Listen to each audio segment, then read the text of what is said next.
Assalamualaikum warahmatullahi wabarakatuh.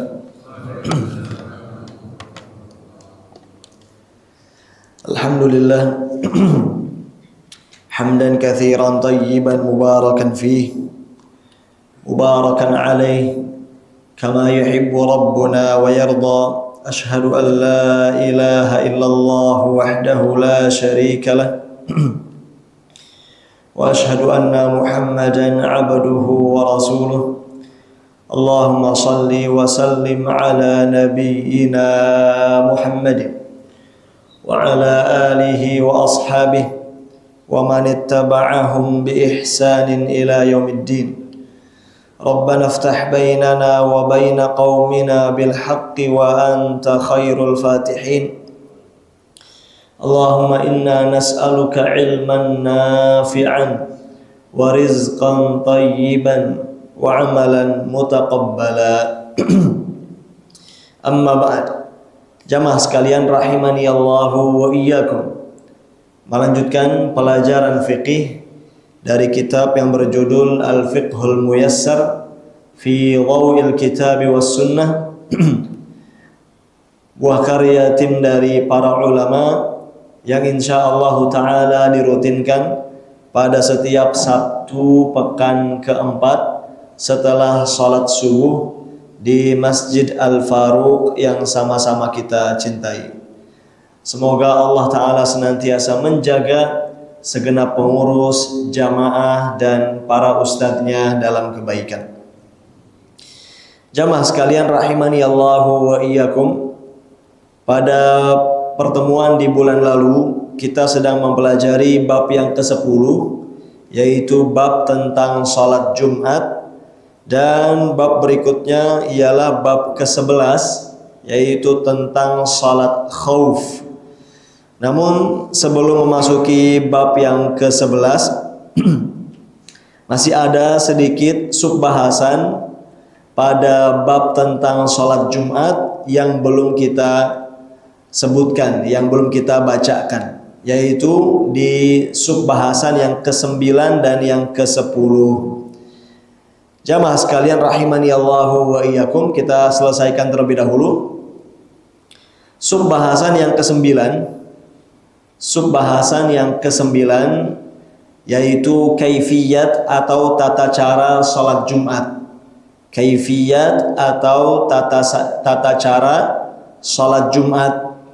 Disebutkan di kitab ini bahwa salat Jumat itu sebanyak 2 rakaat, yang mana imam mengeraskan bacaan, imam menjaharkan bacaan pada 2 rakaat tersebut, baik rakaat pertama maupun rakaat yang kedua. Imam membaca dengan jahar, bukan dengan sir. Ini karena Nabi SAW dahulu biasa melakukan demikian. Salat Jumat itu sebanyak 2 rakaat, dan pada kedua rakaat tersebut imam menjaharkan bacaannya. Baik. Dan tentunya perbuatan Nabi SAW itu merupakan bagian dari sunnah beliau, dari petunjuk beliau. Juga para ulama telah ijma' atau sepakat akan hal tersebut. Lalu disunnahkan pada salat Jumat ini, disunnahkan untuk membaca di rakaat pertamanya itu surat Al-Jumu'ah. Saya ulang, ini pada salat Jumat disebutkan di kitab ini, disunnahkan imam pada rakaat pertama dari salat Jumat itu untuk membaca surat Al-Jumu'ah setelah Al-Fatihah, dan pada rakaat yang kedua membaca surat Al-Munafiqun. Pada rakaat yang kedua membaca surat Al-Munafiqun. Ini kesunahan yang pertama, di mana sunnah ini berdasarkan hadis yang sahih diriwayatkan oleh Al-Imam Muslim. Jadi sunnah yang pertama pada sholat Jumat ini, imam di rakaat pertama setelah Al-Fatihah membaca surat Al-Jumu'ah. Lalu di rakaat kedua setelah Al-Fatihah membaca surat Al-Munafiqun. Ini hadisnya sahih, ya. Jadi rakaat pertamanya Al-Jumu'ah, rakaat keduanya Al-Munafiqun. Dan memang dalam urutan mushaf, ya, setelah surat Al-Jumu'ah itu surat Al-Munafiqun. Nah, sunnah yang ini yang langka dipraktekkan. Sunnah yang ini terbilang langka dipraktekkan, ya, oleh para imam sholat Jumat, ya. Demikian. Karena memang kalau secara jumlah ayat, ya, dan panjangnya surat ini Al-Jumu'ah dan Al-Munafiqun ya lumayan panjang. Itu. Lanjut, ya, atau ya disunnahkan imam itu pada rakaat pertama sholat Jumat membaca surat Al-A'la. Membaca surat Al-A'la, sabbihisma rabbikal a'la. Dan pada rakaat keduanya membaca surat Al-Ghashiyah, hal ataka hadithul ghashiyah. Ini. Nah, kalau yang kedua ini juga berdasarkan hadis yang sahih diriwayatkan oleh Al-Imam Muslim. Dan yang kedua inilah yang lebih banyak dipraktekkan. Yang kedua inilah yang lebih banyak dipraktekkan di masjid-masjid kita, ya, pada pelaksanaan sholat Jumat, ya. Imamnya di rakaat pertama membaca Al-A'la dan di rakaat kedua membaca surat Al-Ghashiyah. Itu memang ada hadisnya sahih, demikian. Dan ini, ya, yang lebih banyak dipraktekkan di masjid-masjid kita pada sholat Jumat, ya. Namun tadi untuk versi yang pertama itu hendaknya dikenali pula, ya. Untuk versi yang pertama tadi hendaknya dikenali pula bahwa ternyata selain Al-A'la dan Al-Ghashiyah, ya, itu ada surat lain yang juga dianjurkan, yaitu surat Al-Jumu'ah dan surat Al-Munafiqun. Hendaknya sunnah ini, ya, dikenali, ya, dan tidak dilupakan. Itu. Oleh sebab itu ini kan kita kalau hari Jumat di negara kita itu merupakan hari kerja, ya, hari masuk, ya, hari masuk kerja, ya. Berbeda dengan di beberapa negara Timur Tengah, Jumat itu libur, ya. Liburnya itu Jumat dan Sabtu. Kalau di negara-negara Timur Tengah itu libur weekendnya itu Jumat dan Sabtu. Kalau kita liburnya Sabtu dan Ahad, itu, ya. Sehingga, ya, sebagai bahan pertimbangan berhubung, ya, Jumat di tempat kita itu hari kerja, ya, maka tentu imam juga perlu memperhatikan kondisi, ya. Karena ini para makmum, ya, para jamaah sholat Jumat ini misalnya dari kalangan para pegawai yang mesti masuk kerja lagi, ya, demikian. Oleh sebab itu terkadang ketika hendak mempraktekkan sunnah versi yang pertama tadi, ini khawatirnya terlalu lama sholatnya nanti, ya. Baca Al-Jumu'ah dan Al-Munafiqun. Namun, ya, sesekali perlu untuk dipraktekkan, sesekali perlu untuk diamalkan agar sunnah versi pertama ini tidak hilang, ya, tidak dilupakan. Mungkin bisa sesekali dilakukan itu kalau hari Jumatnya sedang tanggal merah misalnya, ya. Ini kalau hari Jumatnya sedang apa? Tanggal merah, ya. Ini jamaahnya pada libur, ya. Tidak mengapa ini imam mempraktekkan sunnah yang pertama ini, ya. Dia gas itu, ya, surat Al-Jumu'ah dan surat Al-Munafiqun. Baik. Jamaah sekalian rahimani Allahu wa iyyakum. Subbahasan yang ke-10 dan ini yang terakhir pada bab ini, yaitu tentang sunnah-sunnah di hari Jumat. Sunnah-sunnah di hari Jumat, dan di kitab ini disebutkan ada 8 di sini. Ada 8 sunnah yang kiranya, ya, yang hendaknya diperhatikan tatkala atau tiap kali seorang muslim berada di hari Jumat. Langsung saja kita sebutkan ya. Yang pertama disunnahkan untuk datang di awal waktu. Disunnahkan untuk datang di awal waktu ya, menghadiri sholat Jumat agar bisa memperoleh pahala yang besar. Nah, ini sunnah pertama ya. Adanya anjuran agar seseorang itu ya di hari Jumat dia bisa datang ya lebih awal mendatangi masjid ya untuk menghadiri sholat Jumat supaya bisa mendapatkan pahala yang besar itu. Nah, disebutkan dalam hadis ya, disebutkan dalam hadis yang sahih muttafaqun alaih, diriwayatkan oleh Al-Bukhari dan Muslim di mana Nabi sallallahu alaihi wasallam ya memberikan anjuran kepada umatnya untuk bisa datang ya seawal mungkin ya pada hari Jumat. Ya, kita baca hadisnya. Nabi sallallahu alaihi wasallam bersabda, "Man igtasala yaumal jumu'ati ghuslal janabah."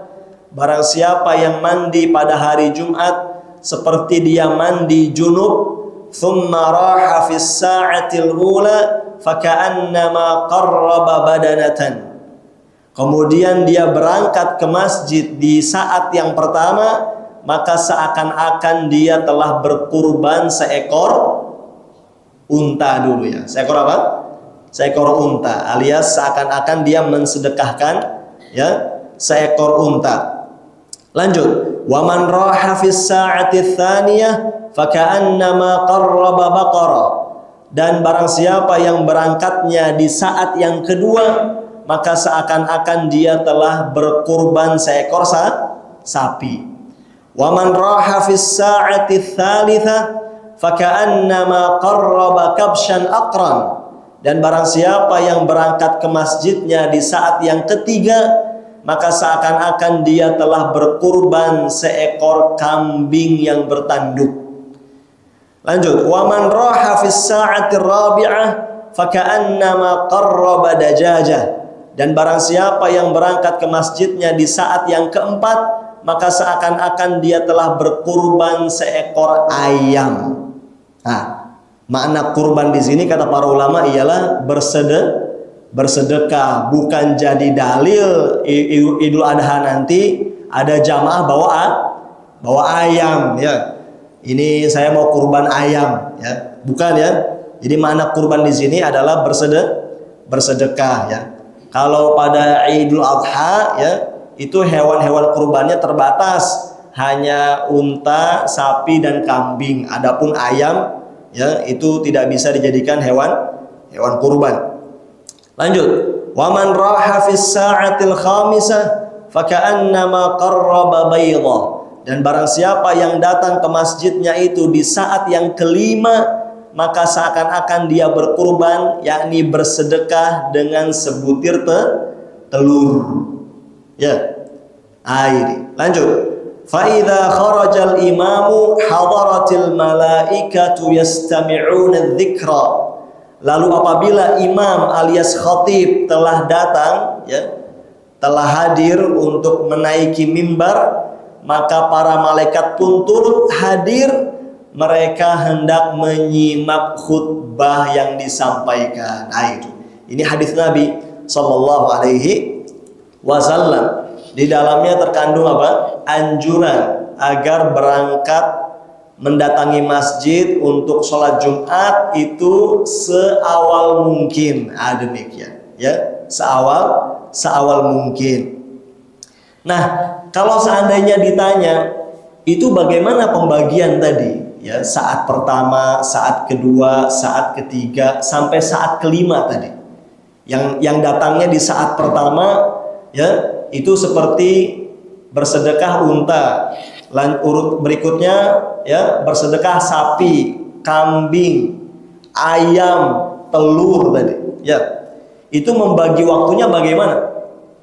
Maka para ulama menjelaskan ya bahwa mendatangi masjid untuk sholat Jumat itu sudah bisa dimulai semenjak syuruk. Saya ulang ya. Kata para ulama, mendatangi masjid untuk sholat Jumat itu sudah bisa dimulai semenjak apa? Syuruk. Terbitnya matahari. Itu. Nah, kalau seandainya ya, syuruk itu sekitar jam 6. Seandainya jadwal syuruknya itu sekitar jam 6 pagi dan zuhurnya itu sekitar jam 12. Paham ya? Maka dari waktu syuruk sampai zuhur tersebut dibagi 5. Paham? Itu dibagi 5. Nah, kalau mau dapat pahala ya berkurban atau bersedekah unta, itu datangnya jam 6 jam 7. Jam 6 jam 7 udah ke masjid. Ya. Itu. Lah kita tiap pekan datangnya jam 11, jam setengah 12, itu telur mulu itu. Itu endok mulu ya. Jadi kita ini kan tiap pekannya datang ke masjid misalnya paling cepat itu jam 11 misalnya. Jam 11 masuk masjid, mendapati masjid masih kosong. Berasa kita dapat unta. Itu telur itu. Ya, demikian ya. Kalau mau itu tuh dari itu, demikian. Itu memahami hadisnya begitu. Jadi bukan maksudnya ya, ini datangnya jam 11 ya, masjid masih kosong, dia merasa saya seperti berkurban seekor unta. Bukan begitu kata para ulama. Yang pagi itu dibagi 5 tadi ya. Demikian seperti itu. Ya, itu ya. Nah, makanya susah, ini hari kerja Jumat ya. Itu. Ini ya, baik. Makanya kan kalau kita lihat di ya Masjidil Haram di Makkah ya, Masjid Nabawi di Madinah, itu orang-orang dari waktu duha sudah pada berangkat Jumatan. Demikian ya, seperti itu. Nah, baik. Nah, jamaah sekalian rahimani Allahu wa iyyakum, itu ya sunnah yang pertama. Baik. Nah, ada lagi hadis lain yang menjadi motivasi ini, hadis yang sahih muttafaqun alaih, diriwayatkan oleh Al-Bukhari dan Muslim. Nabi sallallahu alaihi wasallam bersabda, "Man ghassala yaumal jumu'ati wagtasala." Ya. Barang siapa ya yang membuat mandi pada hari Jumat dan dia pun juga mandi. Ini ada sebagian ulama yang memaknai ghassala membuat mandi pada hari Jumat ya, sebagiannya ada yang memaknai maksudnya menjima istri ya, menjima istri. Lanjut, wabakkara wabtakara, lalu dia pun berangkat di awal waktu ke masjid. Kana lahu bikulli khutwatin yakhtuha ajru sanatil siyamiha wa qiyamiha. Subhanallah ya. Maka baginya dengan setiap langkah kaki yang dia langkahkan ya, itu mendapatkan pahala setahun berpuasa dan sholat malam. Nah, ini hadis sahih muttafaqun alaih, diriwayatkan oleh Al-Bukhari dan Muslim. Jadi kata Nabi SAW, orang yang di hari Jumat itu tadi ya mandi, kemudian dia datang di awal waktu ya, maka baginya ya dari setiap langkah kaki dia yang dia langkahkan itu seperti pahala, kata beliau ini, seperti pahala setahun berpuasa dan qiyamul lail. Nah, ini sabda Nabi Sallallahu Alaihi Wasallam yang memotivasi kita semua. Baik, jamaah sekalian rahimani Allahu wa iyyakum. Yang kedua disunnahkan untuk mandi pada hari Jumat. Disunnahkan untuk mandi pada hari Jumat. Itu. Baik. Ya, ini bagi yang akan menghadiri sholat Jumat ya, ada anjuran atau motivasi untuk mandi terlebih dahulu. Dan disebutkan di kitab ini, hendaknya seseorang bersungguh-sungguh ya untuk mandi Jumatan dan tidak meninggalkannya. Itu. Terlebih lagi bagi orang-orang yang aktivitasnya itu yang memiliki aroma-aroma yang kurang sedap. Ini ya. Ada demikian ya. Ini para yakni seperti para pedagang atau para pekerja ya yang di pagi hari Jumatnya itu ya karena aktivitasnya lalu kemudian menimbulkan aroma-aroma yang kurang sedap. Nah, ini lebih ditekankan lagi nih untuk mandi sebelum berangkat Jumatan. Nah, itu disebutkan bahkan ada sebagian ulama itu yang mewajibkan, bahkan ada dari para ulama itu yang mewajibkan mandi ya untuk Jumatan. Nah, itu ya. Ini nih. Artinya begini, ya. Mandi untuk Jumatan itu disyariatkan. Lalu para ulama silang pendapat tentang hukumnya. Apakah hukum mandi Jumatan itu sebatas sunnah ataukah sampai pada tingkatan apa? Wajib. Ternyata ada loh sebagian ulama yang berpendapat apa? Wajib. Itu. Sebagian ulama ada yang berpendapat apa? Wajib. Ada demikian. Ya, ala kulli hal ini masalah khilafiyah, memang silang pendapat. Tetapi ketika kita tahu ada sebagian ulama yang mewajibkan mandi Jumatan, ini menunjukkan apa? Berarti mandi Jumatan itu sangat ditekankan. Nah, itu ya. Tidak sepatutnya ditinggalkan. Itu. Baik.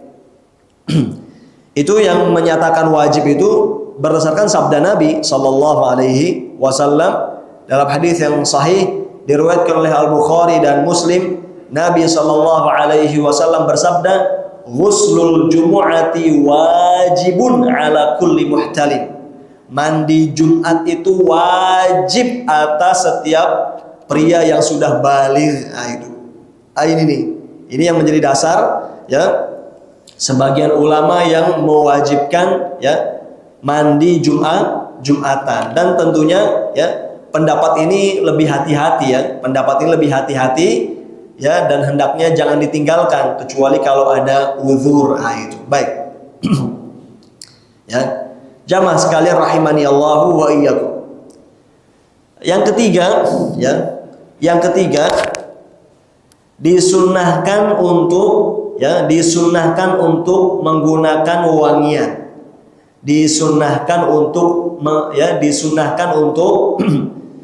menggunakan wangian dan berbersih diri. Ini ya, disunahkan untuk menggunakan wangian dan berbersih diri serta menghilangkan apa yang mesti dihilangkan dari tubuhnya.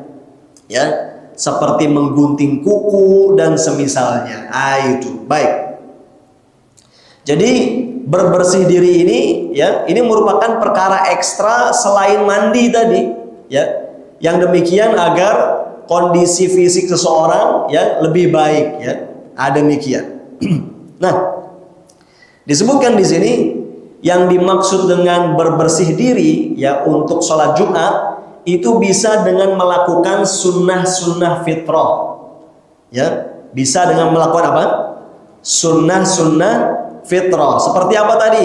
Satu tadi seperti menggunting kuku ya. Sebelum Jumatan nih, sebelum Jumatan itu apa? Gunting kuku ya. Demikian. Kemudian ya mencukur bulu-bulu yang hendaknya dicukur ya. Seperti bulu kemaluan ya, lalu bulu ketiak. Itu. Ini hendaknya, ini disunahkan ini. Ini dianjurkan ya.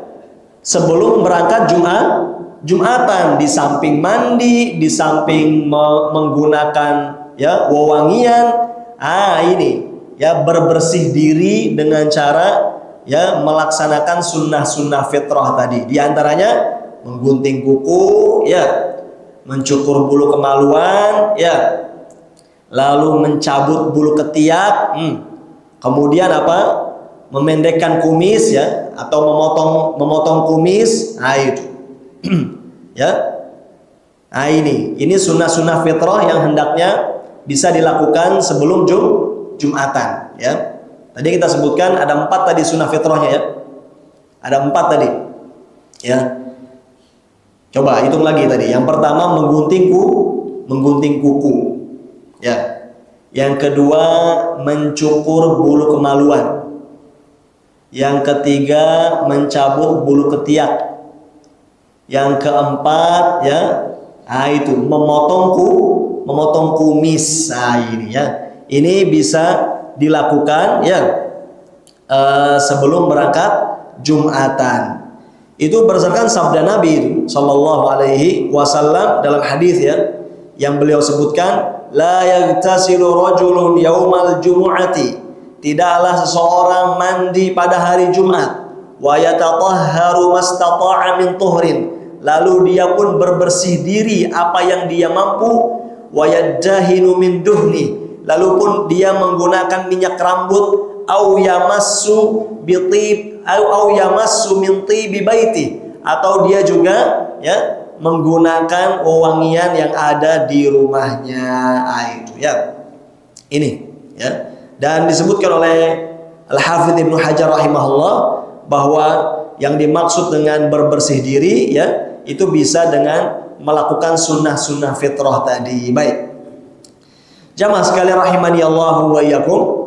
Ya, yang keempat ya, yang keempat ya, sunnah yang keempat di hari Jumat disunnahkan ya, disunnahkan untuk mengenakan pakaian yang terbaik ya. Disunnahkan untuk mengenakan pakaian yang terbaik ya. Ini kita kemarin baru saja hari Jumat ya. Nah, ini pengetahuan seperti ini bisa terus kita perhatikan tiap pekannya kalau sedang memasuki hari Jumat. Nah, ini yang keempat ini disunnahkan untuk mengenakan pakaian yang terbaik. Nah, itu ya.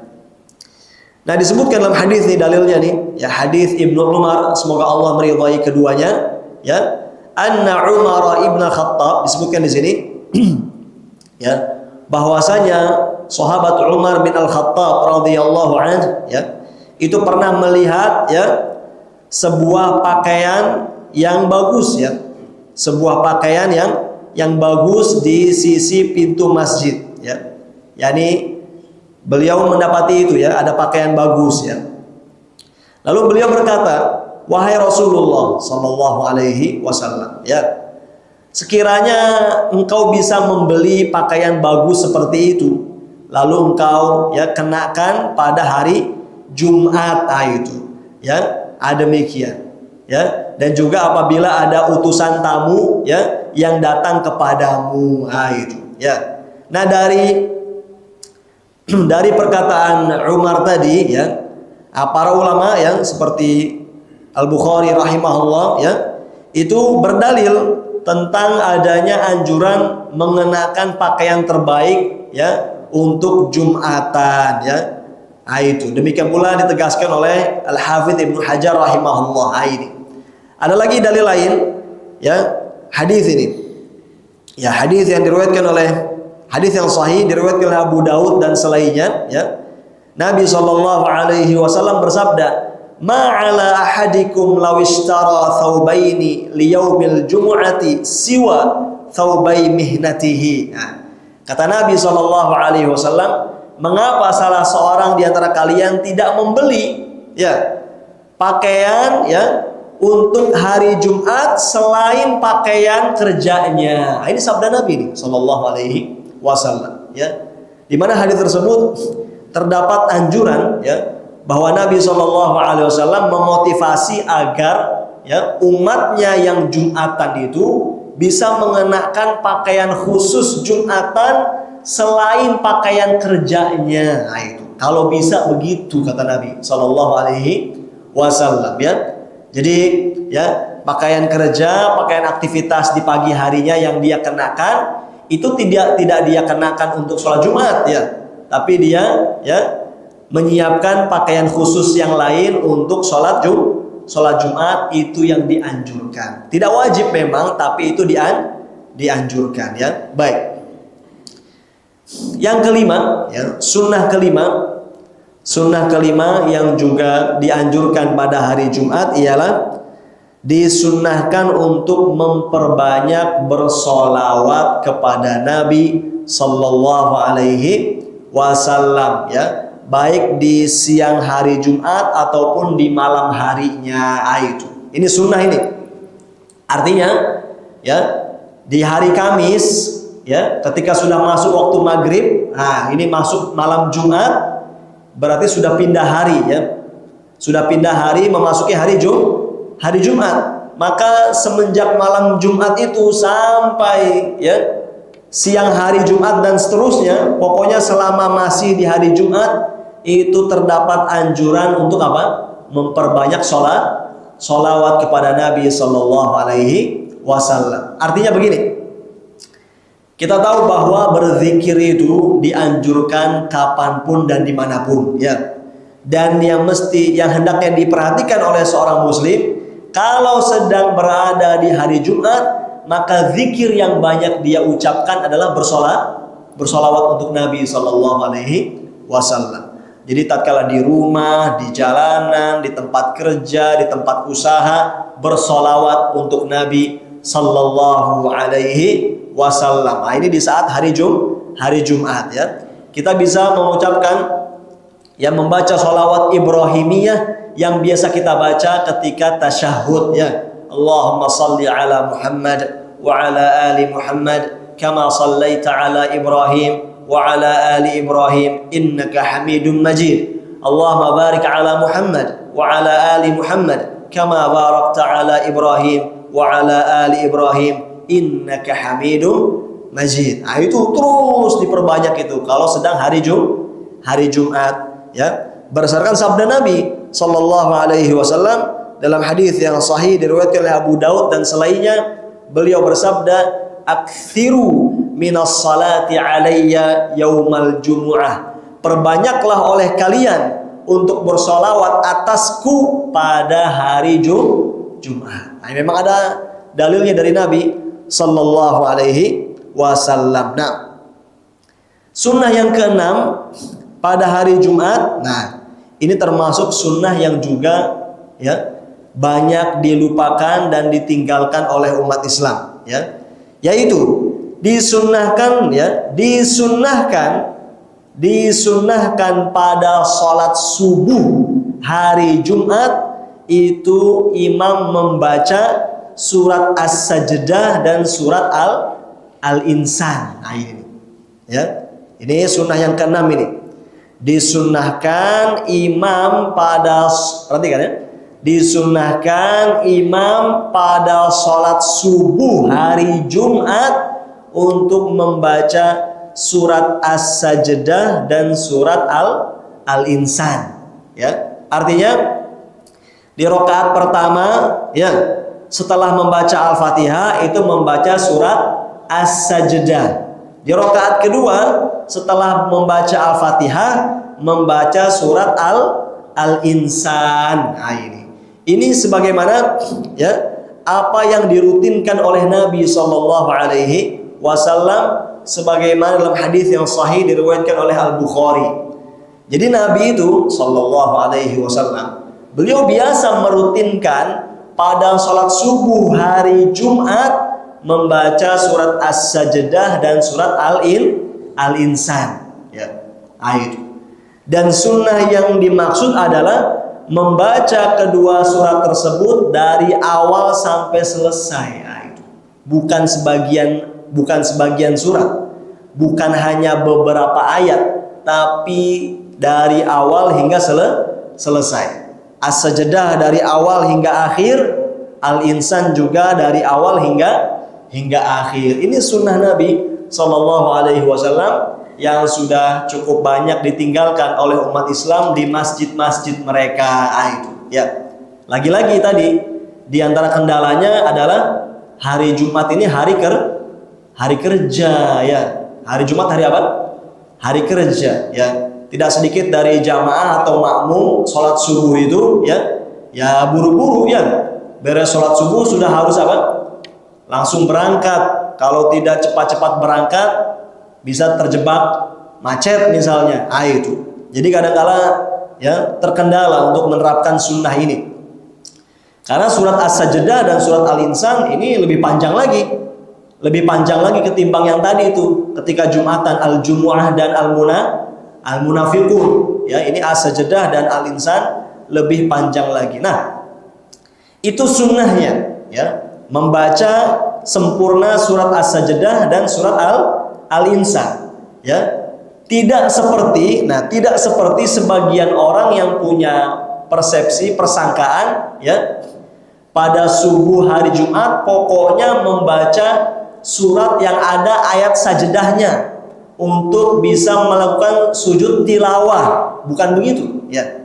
Sunnahnya itu pada subuh hari Jumat, ya, tadi, ya, utuh sempurna baca surat As-Sajdah dan membaca surat Al-Insan, ya.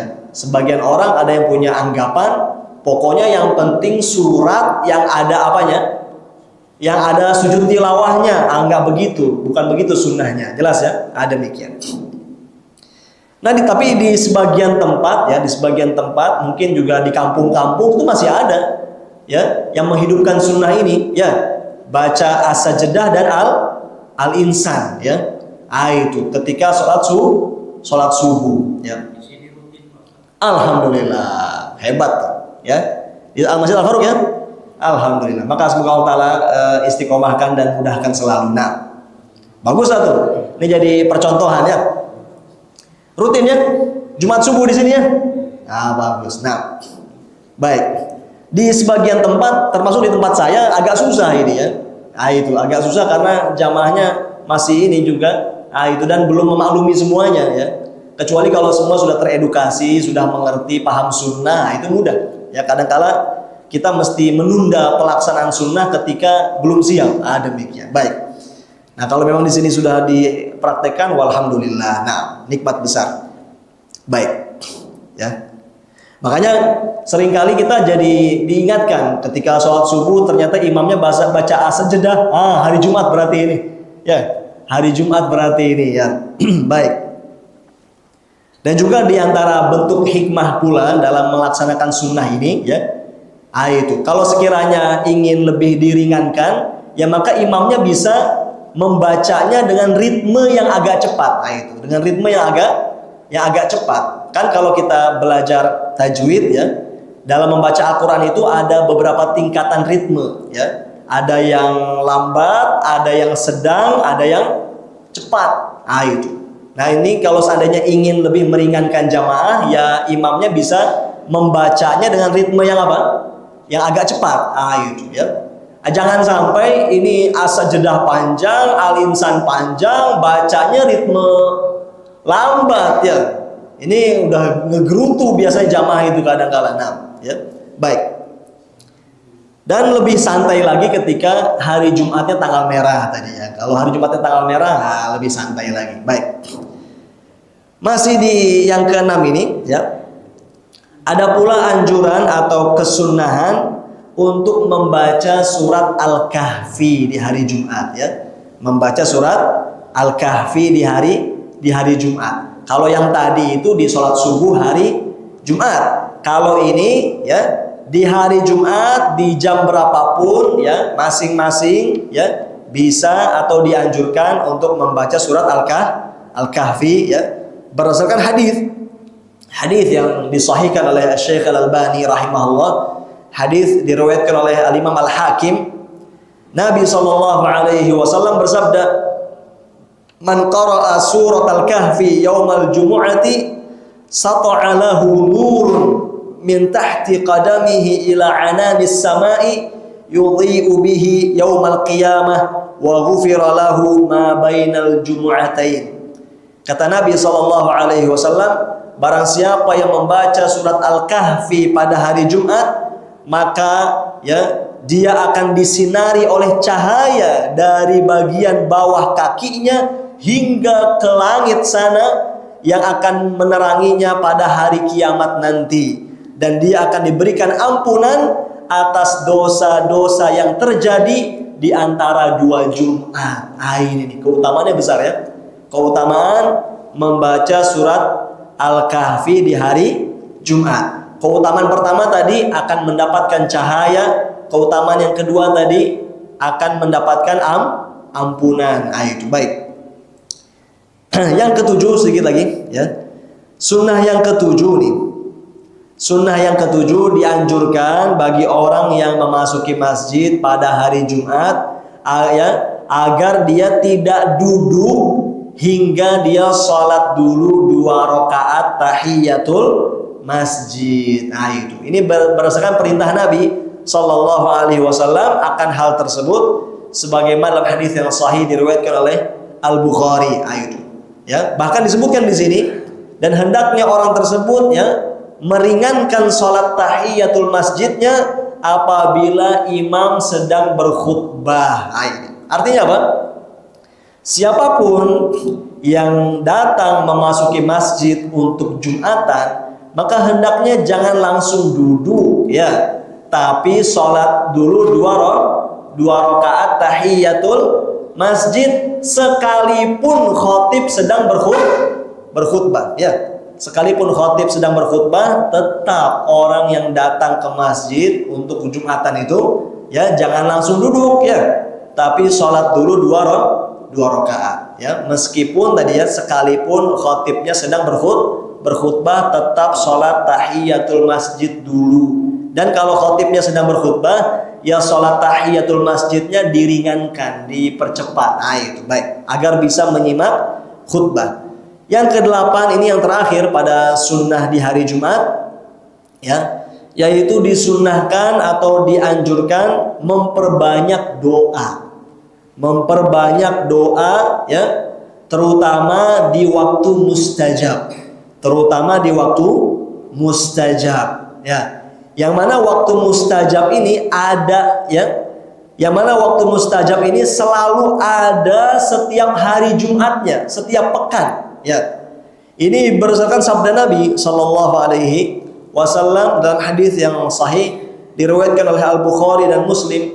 Beliau Sallallahu Alaihi Wasallam bersabda, "Inna fil jumu'ati la sa'atan la yuwafiquha 'abdun muslimun wa huwa qa'imun yusalli yas'alullaha syai'an illa a'tahu iyyahu." Kata Nabi Sallallahu Alaihi Wasallam, sesungguhnya di hari Jumat itu ada satu waktu yang mana apabila seorang hamba yang muslim mendapati waktu tersebut dalam kondisi dia berdiri mengerjakan sholat, lalu dia pun memohon sesuatu kepada Allah, melainkan pasti Allah akan berikan kepadanya apa yang dia minta tersebut.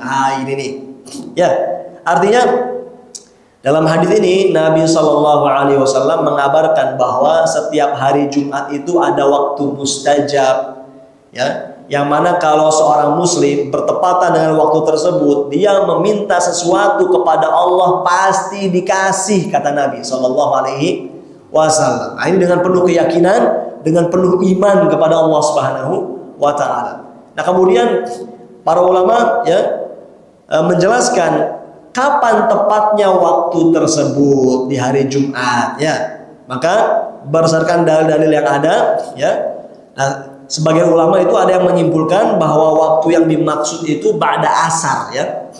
Ba'da asar hari Jumat. Ba'da asar hari Jumat. Itu ya. Ini waktu mustajab untuk berdoa. Jadi kalau bisa ya, jamaah ya, tiap hari Jumat ya, beres sholat asar berjamaah di masjid, itu bisa duduk dulu ya. Zikir petang, bisa zikir petang ya, zikir petang, dan juga bisa apa? Berdoa bebas, minta apa saja, hajat dunia akhirat ya. Ada janji dari Nabi SAW, pasti akan Allah berikan apa yang dia minta. Jadi ingat ya, pokoknya tiap Jumat sore ya, tiap Jumat sore jangan lupa untuk berdoa ya. Kebaikan buat diri, pasangan, anak, keluarga, tetangga, masyarakat, bangsa, negara, umat, doakan semuanya ya, agar Allah Ta'ala berikan kebaikan dunia dan akhirat. Demikian. Baik, jamaah sekalian rahimani Allahu wa iyyakum. Nah, selesailah kita dari bab tentang sholat Jumat ya. Nah, ini belum masuk nih bab tentang sholat khaufnya. Nah, izin minum dulu ya.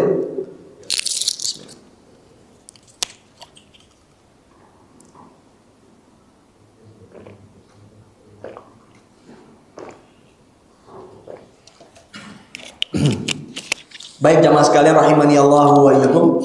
Mungkin sedikit sebagai pembuka ya, kita bacakan bab yang ke-11 ya. Masih ada waktu kan ya? Bab yang ke-11. Bab yang ke-11 tentang sholat khauf. Bab yang ke-11 tentang sholat khauf ya. Khauf itu sendiri secara bahasa artinya apa? Takut ya. Khauf itu secara bahasa artinya ya rasa takut, kondisi takut. Itu. Nah, sekarang apa yang dimaksud dengan sholat khauf ya? Apa yang dimaksud dengan sholat khauf? Maka begini ya, yang dimaksud dengan sholat khauf ya, itu adalah sholat fardu, sholat wajib 5 waktu ya. Hanya saja dikerjakan dalam kondisi apa? Dalam kondisi sangat takut. Itu dalam kondisi ya takut. Demikian. Sehingga dari sini kita pahami bahwa sholat khauf itu sebetulnya bukan sholat yang berdiri sendiri ya, bukan sholat baru yang berbeda, bukan ya. Sholat khauf itu sejatinya adalah sholat wajib, sholat fardu 5 waktu. Hanya saja dikerjakannya ini dalam kondisi apa? Takut. Nah, karena dikerjakannya dalam kondisi takut, ada sedikit tata cara yang berbeda. Itu. Ada sedikit apa? Tata cara yang berbeda. Jadi bukan maksudnya dari sholat khauf ini adalah sholat tersendiri. Pokoknya kalau sedang dalam kondisi ketakutan, yuk mari sama-sama kita adakan sholat khauf. Bukan begitu, bukan. Ya. Sholat khauf ini sejatinya adalah ya pelaksanaan sholat wajib berjamaah, pelaksanaan sholat fardu 5 waktu secara berjamaah. Berhubung dikerjakannya itu dalam kondisi takut, ada sedikit perbedaan dalam tata caranya. Itu saja. Jadi sholat khauf ini bukan sholat yang berdiri sendiri, dia sejatinya adalah sholat fardu 5 waktu. Nah, disebutkan di kitab ini ya bahwa al-khauf atau rasa takut ini ya, ini menjadi uzur ketiga ya dari uzur-uzur yang menyebabkan pelaksanaan sholat itu tata caranya agak berbeda ya. Demikian ya. Dan kita sudah mempelajari ya 2 uzur sebelumnya, yaitu uzur sakit dan uzur safar ya kan. Jadi setidaknya nih ada 3 uzur ya. Disebutkan tadi setidaknya itu ada 3 uzur yang menyebabkan pelaksanaan sholat itu agak berbeda dalam tata caranya ya. Apa saja 3 uzur tersebut? Tadi uzur sakit, uzur safar, dan uzur ini nih khauf, rasa takut. Adapun uzur karena sakit, uzur karena safar itu sudah kita pelajari pada bab-bab sebelumnya. Nah, sekarang ini yang kita pelajari ini uzur karena rasa takut ya. Makanya ada yang disebut dengan sholat khauf. Baik.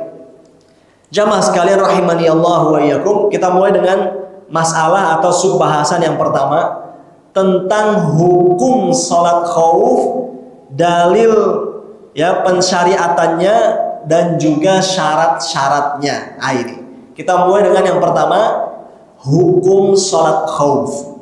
Disebutkan sholat khauf ini disyariatkan ya dalam setiap peperangan. Itu ya disebutkan di sini ya, sholat khauf itu disyariatkan ya dalam setiap peperangan yang dibenarkan. Itu seperti ya perang jihad melawan orang-orang kafir ya, perang menumpas para pemberontak ya, dan juga ya perang ya memberantas orang-orang yang ya membuat kekacauan. Nah, itu. Baik, ini nih.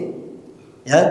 Jadi salat khauf ini ya, salat khauf ini disyariatkan tadi pada setiap peperangan yang memang dibenarkan dalam Islam ya. Seperti tadi itu, perang resmi ini jihad melawan orang-orang kafir, dan juga ya perang dalam rangka memberantas para pemberontak. Nah, itu ya. Para pemberontak. Nah, itu penguasa atau ulil amri yang sah. Demikian. Nah, di kondisi perang seperti ini ya, salat khauf itu disyariatkan. Demikian. Ya. Baik. Nah, dalilnya surat An-Nisa ya. Dalilnya surat An-Nisa ayat 101. Dalilnya surat An-Nisa ya, ayat 101 diantaranya ini. Ya. Berdasarkan firman Allah di surat An-Nisa ayat 101. Allah berfirman pada penggalannya, "In khiftum an yaftinakumul ladzina kafaru." Jika kalian khauf, jika kalian takut akan diserang oleh orang-orang kafir. Demikian ya. Seperti itu. Nah, makanya disebutkan di sini salat khauf itu disyariatkan ya dalam kondisi takut ya dari serangan musuh. Itu ya. Atau dalam kondisi sedang menghindar dari musuh. Itu. Apabila memang menghindar tersebut dibolehkan ya, dalam rangka untuk mengatur strategi kembali. Ini nih, ya. Ini. Jadi ini kondisi salat khauf itu disyariatkan ya. Adanya rasa takut, ancaman serangan dari musuh, atau rasa takut ya ketika sedang menghindar dari musuh. Itu. Baik. Ya. Bahkan disebutkan di kitab ini ya, masuk juga menjadi kondisi ya disyariatkannya pelaksanaan sholat khauf itu ya, ketika adanya rasa takut ya dari setiap musuh ini ya, baik itu kalangan manusia ataupun binatang buas disebutkan ini ya. Jadi kalau ada kondisi rasa takut ini, ancaman ya binatang buas yang berkeliaran, itu ya, itu ini juga menjadi kondisi disyariatkan pada saat itu ya, pengerjaan sholat khauf. Itu ya, di mana seseorang mengkhawatirkan keselamatan dirinya. Itu. Atau ya kondisi rasa takut yang sedang merajalela atau ya tersebar ya, ini para penjarah misalnya ya, para penjahat ini. Itu yang hendak mencelakakan keluarga atau hartanya. Itu. Maka ini pun juga menjadi kondisi disyariatkannya apa? Salat khauf. Demikian. Itu tentang hukum ya. Jadi terkait hukum salat khauf ini memang disyariatkan dalam Islam ya, karena menjadi alasan ini kondisinya tidak normal, kondisinya sedang tidak baik-baik saja. Itu makanya ya ada yang namanya salat khauf.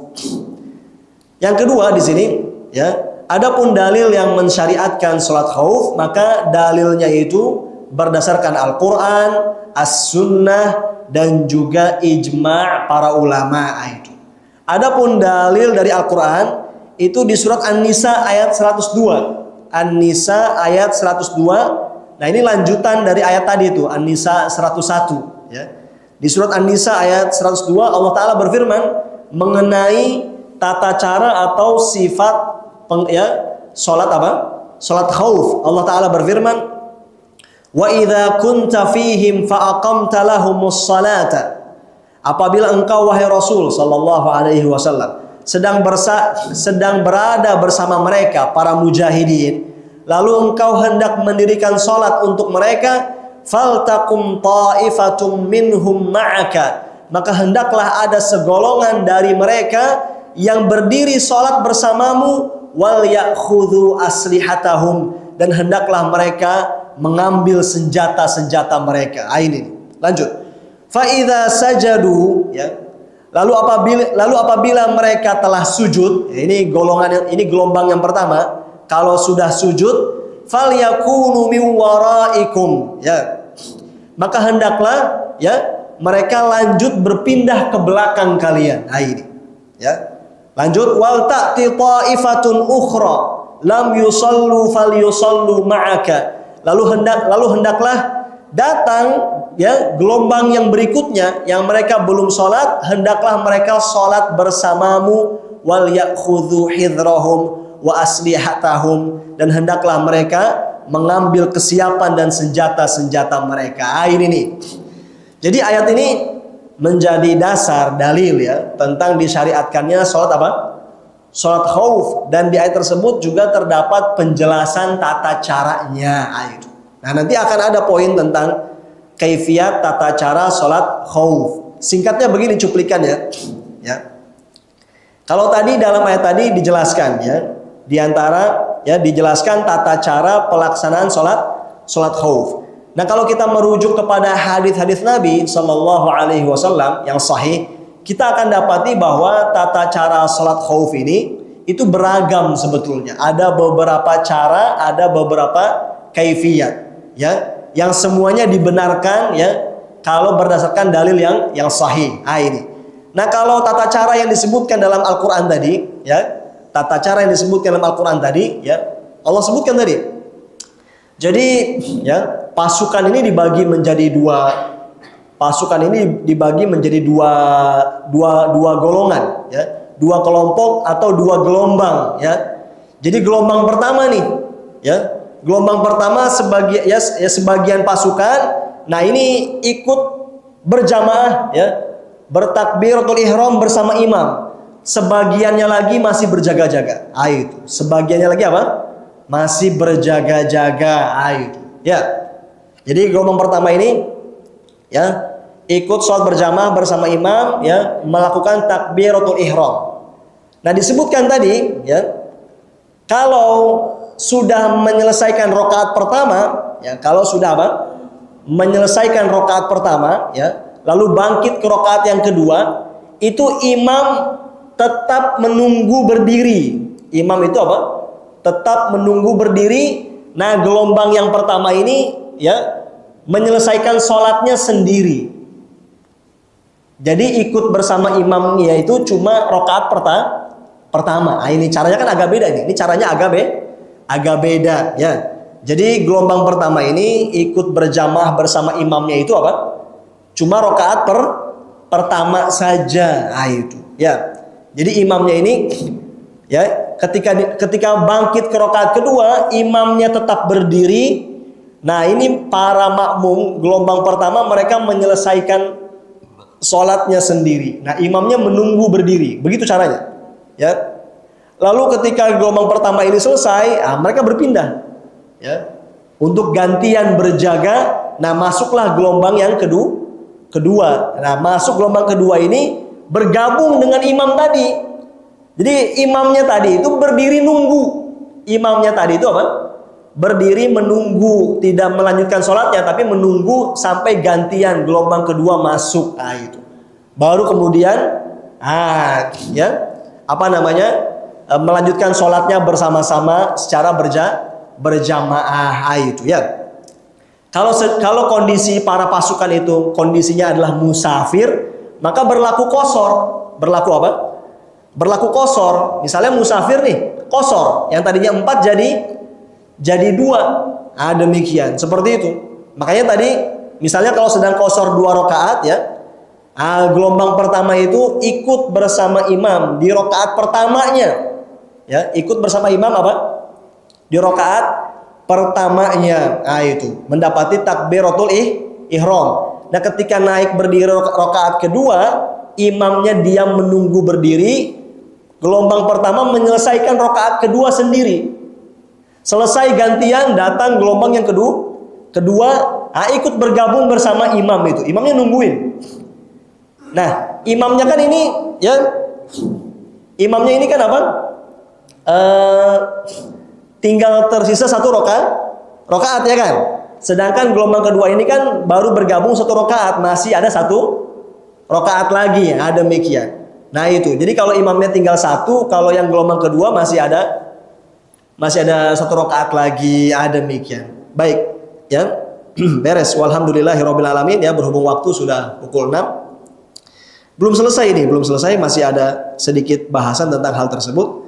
Dan di bab berikutnya ya kita akan pelajari tentang fikih salat Id ya, fikih salat Id insyaallah taala. Nah, wassallallahu wasallam ala nabiyina Muhammad. Mungkin materinya sampai sini saja.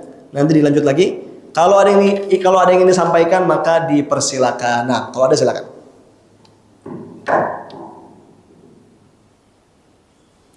Ya, silakan. Waalaikumsalam warahmatullahi wabarakatuh.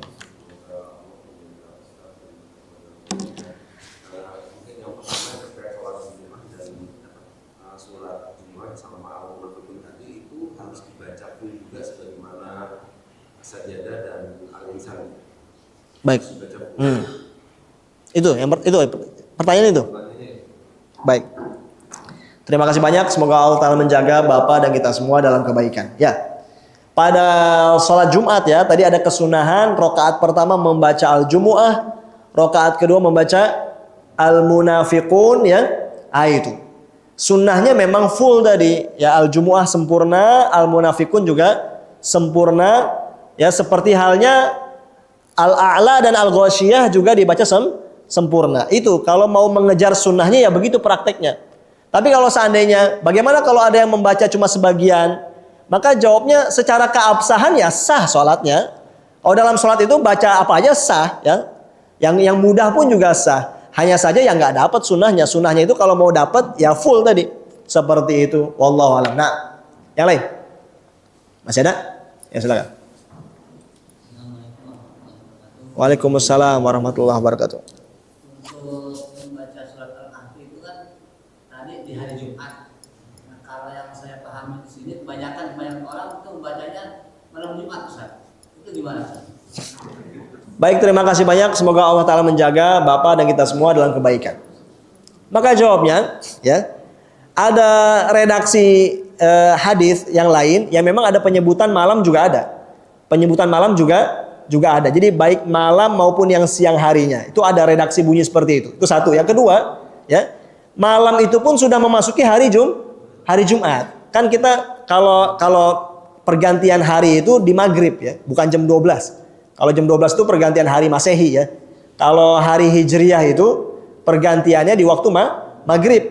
Maghrib itu sudah ganti hari. Sehingga malamnya itu sudah masuk hari Jumat. Sehingga kalau ada yang sudah baca di malam harinya maka tidak mengapa. Ada demikian. Nah, seperti itu. Yang lain? Masih ada nggak? Cukup ya? Baik, demikian. Alhamdulillah nih lagi tidak turun hujan ya. Kemarin diguyur habis ya. Maka semoga Allah Ta'ala senantiasa menjaga dan melindungi kita semua dalam kebaikan ya. Menjaga dan menyelamatkan kaum muslimin di mana saja mereka berada ya. Info yang kita terima di beberapa tempat sudah ada banjir dan seterusnya ya. Maka semoga Allah Ta'ala lindungi kita semua dan kaum muslimin di mana saja berada. Wassallallahu wasallam ala nabiyyina Muhammad. Subhanakallahumma bihamdika asyhadu an la ilaha illa anta astaghfiruka wa atubu ilaika. Wassalamu alaikum warahmatullahi wabarakatuh.